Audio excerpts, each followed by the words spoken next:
இப்போது இந்த அரிசியில் வந்து பால் கொழுக்கட்டை எப்படி பண்ணுறதுன்னு தான் பார்க்கலாங்க. இது வந்து மாப்பிள்ளை சம்பா அரிசி. இதில் நிறையா இட்லி தோசைலாம் பண்ணி காமிச்சிருக்கேன். இப்போதைக்கு வந்து நான் பணியாரம் கூட பண்ணி காமிச்சிருக்கேன். இப்போ வந்து இந்த பால் கொழுக்கட்டை பண்ணுவோம் இல்லையா, எவ்வளோ நாளும் வெள்ளை அரிசியில் வந்து நம்ம 5008 5050 அந்த மாதிரி இட்லிக்கு போடுற அரிசியிலே பால் கொழுக்கட்டை பண்ணி பார்த்துருக்கோம். நான் இதில் வந்து இன்னும் நான் பார்க்கல. இப்போ அது எப்படி நல்லா தான் வரும், நல்லா ருசியாக இருக்கும். எப்படி இருக்குன்னு பார்க்கலாம். அதுதான் அரிசி இது ஊற வச்சுருக்கேன். மாவு வந்து இந்த அரைச்சி வச்சுருக்குங்க. இந்த மாதிரி கெட்டியாக இருந்தால் தான் பால் கொழுக்கட்டைக்கு நல்லா நேவாக இருக்கணும். இதை விட கூட இன்னும் கொஞ்சம் கெட்டியாக இருக்கும். இதை அள்ளி வச்சோம்னா கொஞ்சம் இறுவி போயிடும். இது இப்படி இருந்தால் தான் அது புழிகிறதுக்கு நமக்கு ஈஸியாக இருக்கும். இந்த மாதிரி லெவலில் இருந்துக்கணுங்க. இதை இப்போ நம்ம எப்படி பண்ணுறதுன்னு பார்த்துக்கலாம். இப்போ மாவு அரைச்சி அள்ளிட்டேன். இங்கே பார்த்தீங்களா, இந்த கணக்கில் இருக்கணும். பால் கொழுக்கட்டைக்கு நம்ம கொழுக்கட்டைக்கு அதை வந்து இதையே அப்படி பிடி கொழுக்கட்டைக்கும் பண்ணலாம், பூர்ண கொழுக்கட்டைக்கு பண்ணலாம். பிடி கொழுக்கட்டைக்கு வந்து நம்ம கொஞ்சம் வதக்கிக்கணும். இந்த வதக்கின மாவு அளவு இந்த மாதிரி கெட்டியாக இருக்கணும். அப்போ தான் இதில் புழிய முடியும். நம்ம இப்போது அளவாக தண்ணி வச்சுக்குங்க. இந்த மாவுக்கு இது இப்போ வந்து அரைப்படி மாவு, 1/2 கிலோ அரிசி அரைச்ச மாவு, அதுக்கு இவ்வளோ தண்ணி. பெரும்பாலும் வந்து இந்த ஈய பாத்திரத்தில் வச்சுக்கிட்டா தான் அடி பிடிக்காமல் இருக்கும். சில்வர் பாத்திரம்னா கனமான இதாக இருக்கிற மாதிரி பார்த்து வச்சுக்கணும். இந்த மாதிரி இந்த கட்டையில் தான் போட்டு புழியணும். இது முறுக்கு கட்டை தான், முறுக்கு வச்சு தான் அதில் போட்டுட்டு தான் இப்போ நம்ம அது கொதி வந்தோன்னே அப்படியே புழிஞ்சு விட்டுக்க வேண்டியதான். மாவில் வந்து உப்பு போட்டு அரைச்சிக்கணும். இவ்வளவு தான் இதில் உள்ள விஷயம். இனிமேலாம் நம்ம கிண்டத்தில் தான் இருக்குங்க.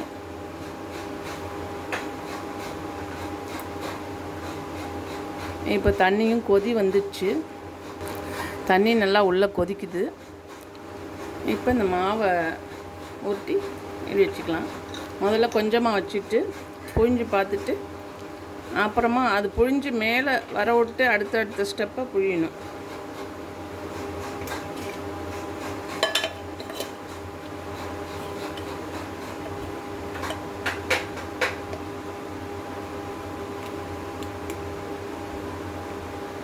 இப்படி புழிஞ்சு விட்டுக்க வேண்டியது தான். இன்னும் கூட கொதி வரணும். இதை அப்படியே ஜம்ப் பண்ணி மேலே வர விட்டு அடுத்த ஸ்டெப்பை புழியணும். இதே மாதிரி தான் எல்லாமே புழிஞ்சு விட்டுக்கிட்டு அது நல்லா வெந்து நம்ம கரண்டி போடும்போது அது கட்டாயிக்கும். அப்படியே பெருசு பெருசாக. இப்போ பார்த்திங்கன்னா இப்போது இது வந்து அப்படியே மேலே மேந்து வந்துச்சு பாருங்கள். இப்போ வந்து நம்ம அடுத்த ஸ்டெப்பை நம்ம இப்போ புழியலாம். இது அது அப்படியே பிறண்டுக்கும். நம்ம கிண்டும் போதே அது தனியாக வந்துக்கும். இந்த மாதிரி சாரணை தான் வச்சுக்கணும். இது நம்ம அடுப்புனா நல்லா தலப்பலன்னு கொதிக்கும்.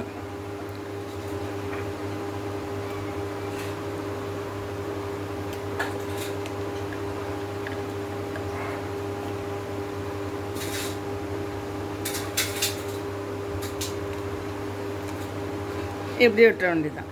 இந்த ஸ்டெப்பு மேலே கொதிக்க விட்டு அடுத்ததை நம்ம அடுத்த ஸ்டெப்பு புழிஞ்சு விடணும். இதுதான் இதில் உள்ள மெத்தடு. நம்ம பாட்டும் கிட்டுக்கிட்டுன்னு புழிஞ்சு விட்டோம்னா அவ்வளோதான், எல்லாம் அப்படியே குழக்கான்னு போயிடும். இதை மட்டும் பார்த்துக்கணும். இது கொஞ்சம் நாழிப்பட ஆகும், ஆனால் ரொம்ப சுவையாக ரொம்ப டேஸ்ட்டாக இருக்கும். நம்ம வந்து அடுத்த நாளும் சாப்பிட்டுக்கலாம். வச்சுருந்து அடுத்த நாளும் சாப்பிட்லாம். ஃப்ரிட்ஜிலலாம் கூட வைக்க வேண்டாம். நம்ம வெளில அப்படியே வச்சிட்டோம்னா ரொம்பவே நல்லாயிருக்கும். பண்ணினாலே சேர்த்து தான் பண்ணிவிடுவோம். இப்போ இந்த அடியில் உள்ள ஸ்டெப்பு மேலே வரணும். எல்லாம் வந்துடுச்சு. இது அதுவாகவே அப்புறம் எடுத்துக்கலாம்.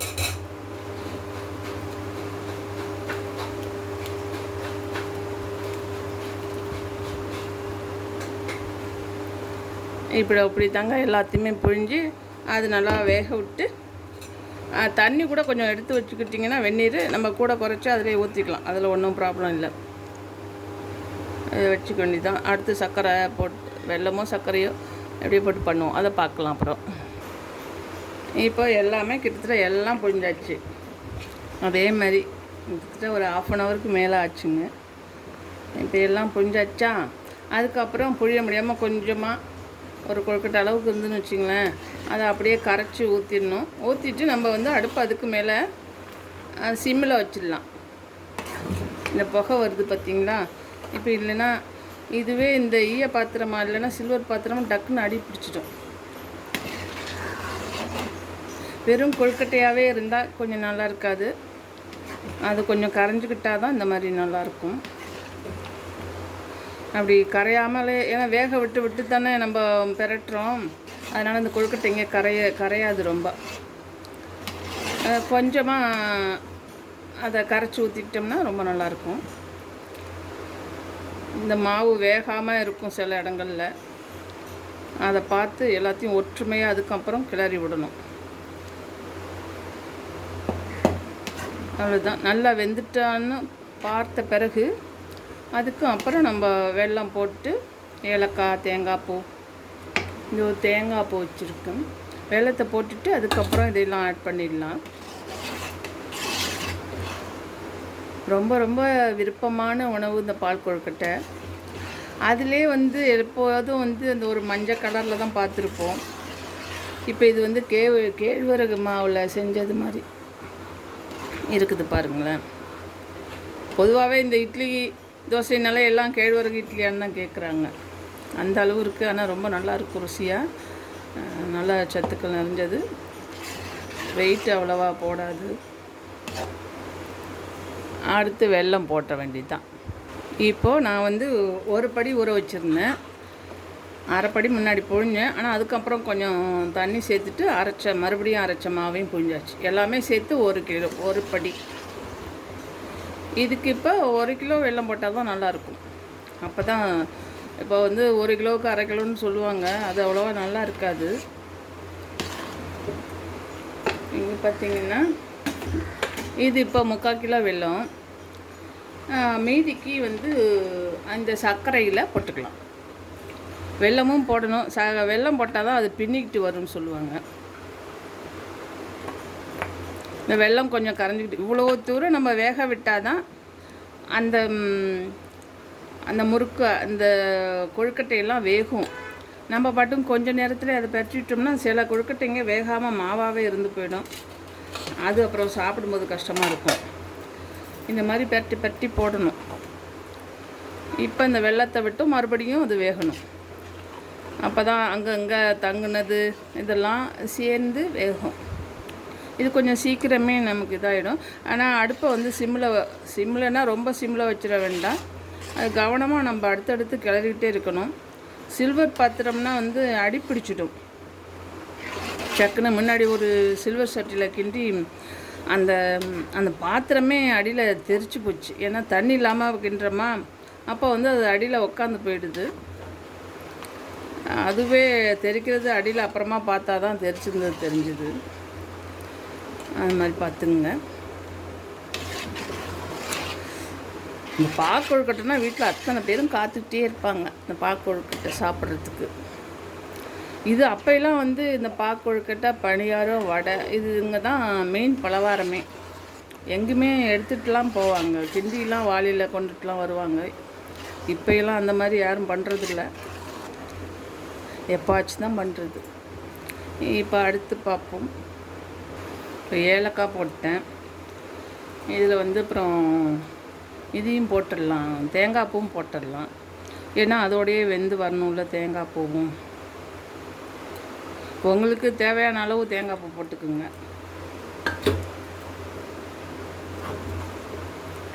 வெல்லம் இதெல்லாம் வெல்லம் போட்ட பிறகு கொஞ்சம் இலகுவாக வரும். அதுக்கு தக்கபடி நம்ம வந்து அந்த திக்னஸாக வச்சுக்கணும். இல்லைன்னா ரொம்ப கொஞ்சம் லூஸாக தண்ணி ஊற்றி பண்ணிட்டோம்னா அது கொஞ்சம் இலையில் வைக்க முடியாது. இப்படி எடுத்து வைக்கிற மாதிரி இருந்துக்கணும். அது அப்படியே வெல்லம் உருகியே வந்துக்கிட்டு இருக்கும். இப்போது தேங்காய் பூ எல்லாமே போட்டாச்சு, சர்க்கரையும் போட்டுக்கிட்டேன். ஆனால் அந்த வெல்லம் மட்டும் கரையணும். இன்னும் இந்த அளவு வந்திருக்கு. இப்படி கரைய விட்டு நம்ம பெரட்டி பெரட்டி பண்ணும்போது தான் அங்கங்கே இருக்கிற மாவெல்லாம் நல்லாவே வெந்து போகும். திடீர்னு இந்த வெல்லத்தை இடித்து கொட்டிட்டு உடனே கிண்டி இறக்கணும்னா அந்த டேஸ்ட்டு வராது. அதனால் இந்த மாதிரி தான் பண்ணிக்கணும். கிட்டத்தட்ட எல்லாம் முடிய போகிற ஸ்டேஜ் வந்துடுச்சு. இந்த வெல்லம் மட்டும் கரையட்டும். அப்படியே சிம்மில் தான் இருக்குது. கொஞ்சம் ஏற்றுனாலும் அது அப்படியே அடிப்பிடிச்சு போயிடும். அதனால் சிம்மில் வச்சுக்கிட்டு தான் அது அப்படியே கொண்டு வந்திருக்கு. இது கொஞ்சம் நாழிப்படம் ஆனாலும் இதனோட சுவை தனியாக தெரியும், நல்லாயிருக்கும். இந்த இதுதான் நம்ம வந்து பாக்கொழுக்கட்டைங்கிறது. இதே திரட்டி பாயசம்னு சொல்லுவாங்க. திரட்டி பாயசம்னா அது பச்சை அரிசியில் ஊற வச்சு அதை மாவாக அடித்து அதை அப்படியே திரட்டி போடுவாங்க. அது திரட்டி பாயசம்பாங்க. இது பாக்கொழுக்கட்டைம்பாங்க. பால் வேணுன்னா தேங்காய் பாலும் தண்ணியோடு சேர்த்து கலந்து வச்சு அப்படி கூட பண்ணலாம். ரொம்ப சுவையாக இருக்கும். ஆனால் அதிகம் சாப்பிட முடியாது. அது இதுனா நம்ம சாப்பாடு மாதிரி சாப்பிட்டுக்கலாம். இப்படி கொஞ்சம் கொஞ்சமாக கரைஞ்சி வந்தால் தான் இந்த பதார்த்தத்துக்கு ஒரு பளபளப்பு வரும். இப்படி ஒரு பளபளன்னு இருக்கும். இப்போ தான் சும்மா சர்க்கரை போட்டு அப்படியே கிண்டி இறக்கணும்னா அந்த டேஸ்ட் வராது.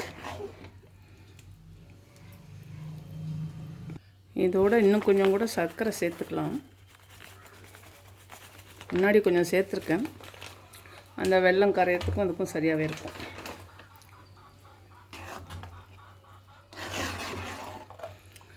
ரொம்ப போட்டு கிண்டக்கூடாது, அந்த கட்டியெல்லாம் உடஞ்சிடும். இப்படி மெதுவாக தான் பெரட்டிக்கிட்டு வரணும். அந்த இதிலே இந்த முறுக்கு மாதிரி புரிஞ்சோம் இல்லையா, அது எல்லாமே உடஞ்சி சின்ன சின்ன பீஸாக வந்துட்டு பாருங்களேன், இப்படி தான் வந்துடும். இப்போ எல்லாமே முடிஞ்சிடுச்சு. இறுதியில் கொஞ்சோண்டு நெய் போட்டுக்கலாம். ரொம்ப போட்டக்கூடாது. ரொம்ப போட்டோம்னா அந்த டேஸ்ட்டு கம்மியாயிரும். அதனால் சும்மா 1 ஸ்பூன் 2 ஸ்பூன் கான் போட்டுக்கிட்டால் போதுமானது. இப்படி போட்டுக்கிட்டால் போதும். அந்த சுவையை கூட்டும். அதிகமாக போட்டுட்டால் அந்த சர்க்கரை சுவை கம்மியாயிடும். அதனால் பார்த்து கொஞ்சமாக போட்டுக்கோங்க. நிறையா போட்டிங்கன்னா அரிசி அல்வா மாதிரி போயிடும். வச்சுக்கோங்க. அவ்வளோதாங்க, முடிச்சாச்சு. ரொம்ப டேஸ்டியான சுவையான பாற்கொழுக்கட்டை. இதை வந்து கவனமாக கிண்டி எடுத்துருங்க. ஏன்னா அடி பிடிக்க விடக்கூடாது. அடி பிடிச்சி போச்சுன்னா அதை நம்ம சாப்பிடவே முடியாத அளவுக்கு போயிடும். இவ்வளோ தான், முடிச்சாச்சு. அப்படியே கொஞ்சம் எடுத்து இனிமேல் எல்லாம் சாப்பிட்டுக்க வேண்டியதுதான். நீங்களும் எல்லாம் பண்ணி சுவையாக சாப்பிடுங்க. நான் ரெடியாச்சு. எல்லாம் சாப்பிடுங்க. சூப்பரான சுவையான மாப்பிள்ளை சம்பாவில் தயார் பண்ண பாக்கொழுக்கட்டை. Okay,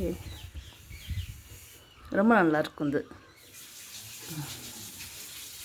thank you.